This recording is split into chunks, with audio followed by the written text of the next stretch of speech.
know how much I'm allowed to talk about my work on the internet. Like, probably plenty. There's not any significant restrictions. But on the other hand, I'm sure that the documented policies don't really have a lot to do with what will actually get me in trouble at some point. But I don't really want to either. That's what I've been spending time on, but I do not want to internalize that stuff. The whole training process that's been up front has mostly been indoctrination for, hey, love this company. And I'm sure that's not like any different at this company than anywhere else. And I've worked with a few coworkers who do claim to genuinely care about the success of the company, and that is not my style. I am interested in people, and like aggregate entities more complicated than people can get right out.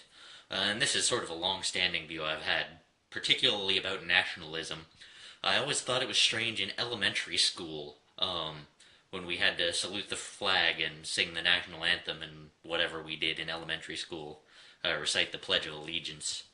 And I was like, I don't know. I was, at that point, I was like, this is weird and I'm not sure what to do with it. And I had the two options of deciding that it was gross or leaning way into it. And I think there was a phase where I was like, alright, this feels weird. So I'm not just going to stay at this middle ground here and just let it wash over me and not go one direction or the other. So I'm pretty confident that there was a phase where I leaned way into it, and it was like hyper-nationalistic for like a few months, and then I was like, no, this was not the right solution to this problem. And then I just hated the concept of nationalism generally. But, yeah, I work at my job for a paycheck. So, the other thing that I've been doing just now is I'm rendering an episode of Remember Me. Oh, and the thing I was doing at work was chopping a tree. It was not really for work, but it was on the premises of my work site, after work hours with coworkers. So I was chopping a tree with an axe, and there's a whole bunch of vines related to that on my Twitter right now. Vines is crazy how you can't get a permalink for a vine that you posted on Vine if you didn't post it on Twitter at the time that you made it. That is just not so insane. Like, if you didn't post it to Twitter, then it's only ever viewable on mobile. Never on a computer, never on a desktop.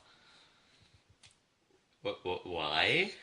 Like, I have an audience on Twitter and an audience on Vine, or nominally any user has, these two separate communities that are likely to see these places for things to be posted.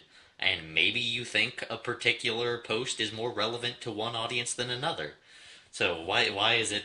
I mean, maybe it's just that they haven't rolled out the technology for it yet. This thing came in hot, and they're using the code base they have, and it's hugely unfinished. I hope that's the explanation.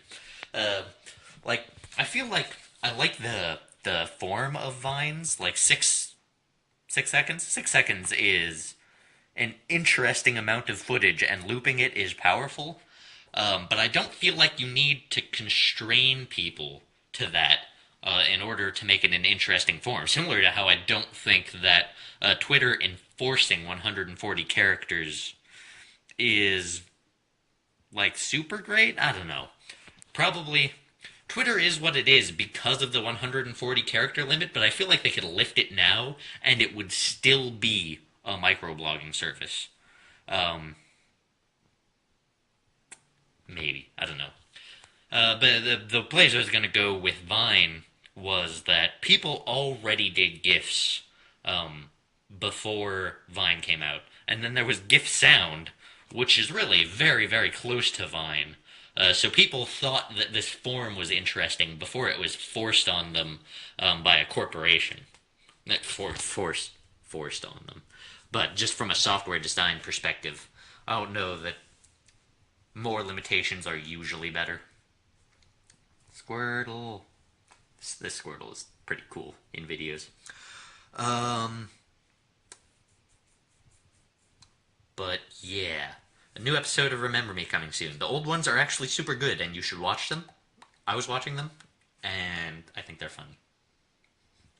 Pixie does good commentary in them.